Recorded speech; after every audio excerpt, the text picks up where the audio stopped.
अंजना सिंह अपनी दूसरी शादी पर किए बड़ी खुलासा की हैं। कहती है मैं कब शादी कर रही हूँ। तो दोस्तों मैं आप सबको बता दूं कि अंजना सिंह बोली है कि पहली शादी की तो अच्छा नहीं कुछ रहा तो दूसरी शादी क्यों करे।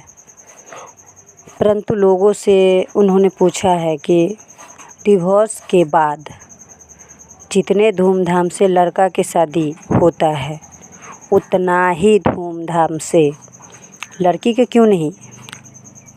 डिवोर्स के बाद लड़की की शादी करना आसान क्यों नहीं होता है। इस पर जनता की क्या प्रतिक्रिया आएगी कमेंट्स बॉक्स में देने के लिए वो बोले हैं। और जो अच्छा लगता है वो बोलते हैं कि मैं अपनी बेटी के साथ बहुत ही खुश हूँ, क्योंकि